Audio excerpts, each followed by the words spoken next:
একটা কথা কি জানেন আফুরা, আমার নিজের লোকেরাই না আমার ভালো থাকা তাদের সহ্য হয় না।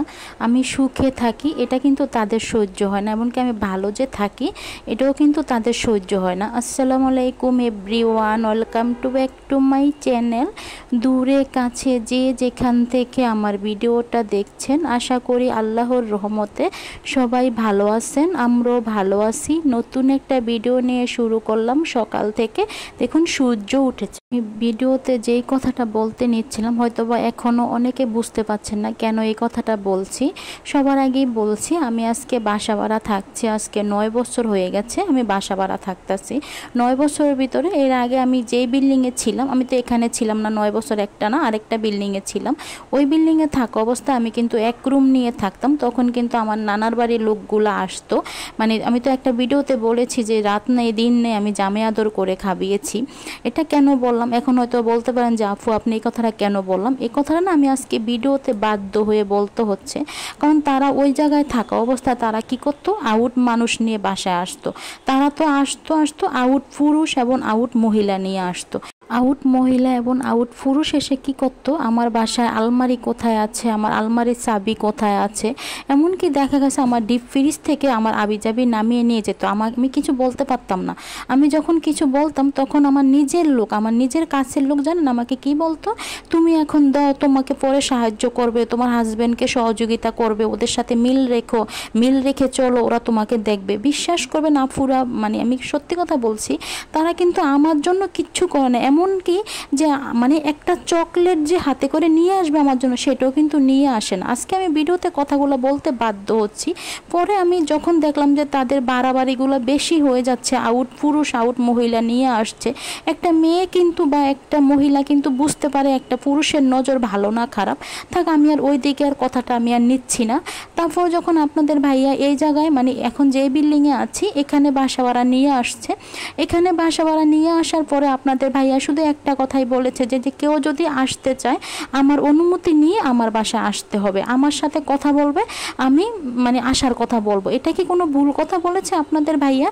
কি বলবো আফুরা, এই কথাটা বলার পরে আমার সাথে যে কি দুর্ব্যবহার শুরু হয়ে গিয়েছে, আমাকে নানানভাবে কিন্তু আঘাত করছে। মানে এমন কিছু কথা বলছে যেগুলো আমি ভিডিওতে বলতে পারছি না। এমন বলছে যে আমরা মেল সমাজ চিনি না, আমরা এক গইরা, আমরা মানুষ দেখতে পারি না। আচ্ছা আফুরা আপনারাই বলুন তো, বাসা ভাড়া থাকি ঠিক আছে, একটা আউট পুরুষ ঢুকিয়ে দিলে কি সব ভালো হয়ে যাবে, মানে মেল সমাজ চিনা হয়ে যাবে? আজকে যদি মানে আজকে কথাটা বলতে বাধ্য হচ্ছি যে আমি আজকে 9 বছর ধরে বাসা ভাড়া থাকছি। আজকে এখন পর্যন্ত কিন্তু আমার ননসারা একটা আউট মহিলা, মানে পুরুষ তো বাদ দিলাম, একটা আউট মহিলাও কিন্তু তারা আমার বাসায় নিয়ে আসে না। এমনকি আমি এখন যেই জায়গায় বাসা ভাড়া থাকছি, মানে এখান থেকে আমার বড় ননসের বাড়ি 10 মিনিটের রাস্তা। আমার বড় ননস কিন্তু আসে, একা আসে, কখনো একটা আউট পুরুষ বা একটা আউট মহিলা নিয়ে আসে না। আমার ফ্যামিলির লোকের কথা অনুযায়ী আমার ননসেরা ভালো না। হ্যাঁ মানলাম তারা ভালো না, তারা যদি খারাপও হয়ে থাকে তারা কিন্তু কখনো ভাইয়ের বাসায় বা ভাইয়ের বোর বাসায় কিন্তু কখনো তারা আউট একটা পুরুষ নিয়ে যায় না। আজকে আমার নিজের লোকে আমাকে যেভাবে অত্যাচার করেছে আউট মানুষ দিয়ে, কিন্তু তারা কিন্তু এই অত্যাচারগুলো কিন্তু করার কথা ছিল আমার ননসদের। আমি আজকে মানে ভিডিওতে বলতে বাধ্য হচ্ছি কথাগুলা, তারা কিন্তু আমাকে এই অত্যাচারগুলো করে না। আমার নিজের লোকেরা, আমার নিজের কাছের লোকে আমাকে কিন্তু অত্যাচার করে, আমাকে এরকমভাবে কথা শোনায় যেরকমভাবে একটা শাশুড়ি যেরকম বউকে মানে খোঁটা দিয়ে কথা শোনায় না, যে তোমার বাবার বাড়ি এরকম দেখে এসেছি, ওরকমভাবে আমাকে কিন্তু সে কথাগুলো শোনায়। আমি কি বলবো, আমি ভিডিওতে মানে বলে বোঝাতে পারছি। একটা কথা কি জানেন আফুরা, আমি একটা জিনিস বুঝে গিয়েছি, আমার নিজের লোকেরা আমার সুখ সহ্য করতে পারে না। আমি ভালো থাকি বা আমি ভালো খাই বা আমি ভালো পড়ি, তারা কিন্তু এটা সহ্য করতে পারে না। তারা জানেন কি চায়, তারা চায় আপনাদের ভাইয়ার কথা মতো যাতে আমি না চলি, বা আপনাদের ভাইয়া আমাকে মানে তাড়িয়ে দেবে এরকমভাবে আমাকে কথা শোনায়।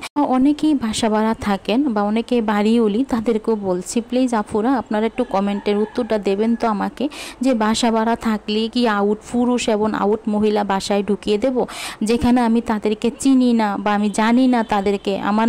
আমার আত্মীয়র ফাতানো আত্মীয় বলে যেটাকে বলে, যেরকম রাস্তার থেকে কিছু মানুষ আসে না, কোথাও যাওয়ার সময় চিনে না জানে না, রাস্তার থেকে মানুষ ধরে নিয়ে যায়, ওরকম হচ্ছে আমার নিজের লোকেরা এরকম কাজগুলা করে। আমি কি বলবো, আমাকে এরকমও বলে যে কেন আমি আপনাদের ভাইয়ার কথা মতো চলি, আপনাদের ভাইয়ার কথা মতো চললে নাকি আমার বিপদ আছে, আমি তাদের কথা মতো চলতে হবে, এগুলো আমাকে বলে। আচ্ছা আপনারাই বলুন তো, এর পরে তো আমাদের স্বামী সব কিছু, তাহলে আমি স্বামীর কথা না শুনে কেন আমি আরেকটা পুরুষ এবং আরেকটা মহিলার কথা শুনে চলতে যাব? আপনারাই বলুন তো।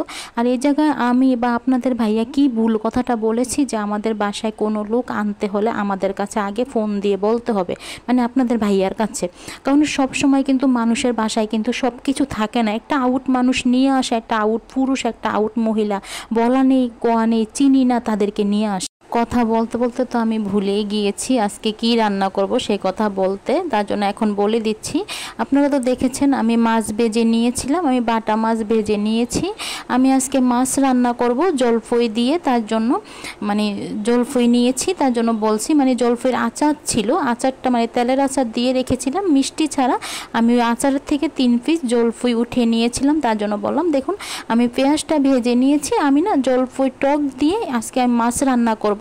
বাসায় চালটা ছিল না, তার জন্য আমি এভাবে জলফই টক দিয়ে রান্না করব। মাঝে মধ্যে একটু টক দিয়ে মাছ রান্না করে খেতে ইচ্ছে করে, সবসময় কিন্তু তরকারি দিয়ে খেতে ইচ্ছে করে না, তার জন্য বললাম। দেখুন পানিটা দিয়ে দিচ্ছি।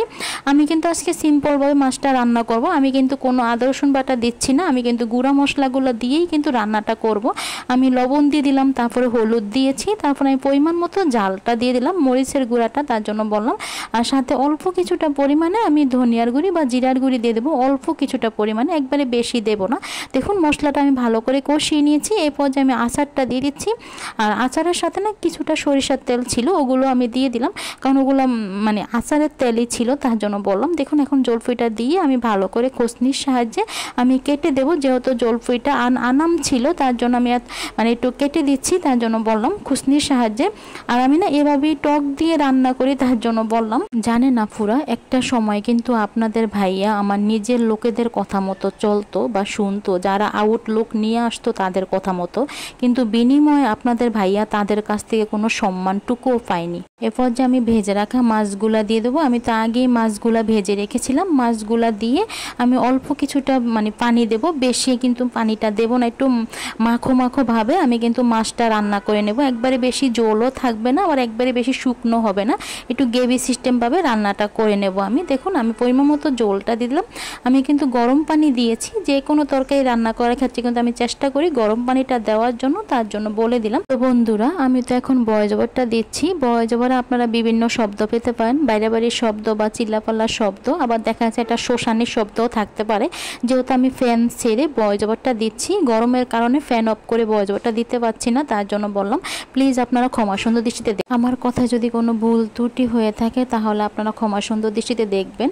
আর কয়েকটা কথা শেয়ার করেছি, অনেক কষ্টের থেকে কথাগুলো শেয়ার করেছি, প্লিজ আফুরা কেউ কিছু মনে করবেন না আমার কথাগুলাতে, তার জন্য বললাম। দেখুন তরকারিটা রান্না করা হয়ে গিয়েছে, আমার টক দিয়ে বাটা মাছ রান্না করা হয়ে গিয়েছে, জলপুই দিয়ে মাছ রান্না করে নিয়েছি।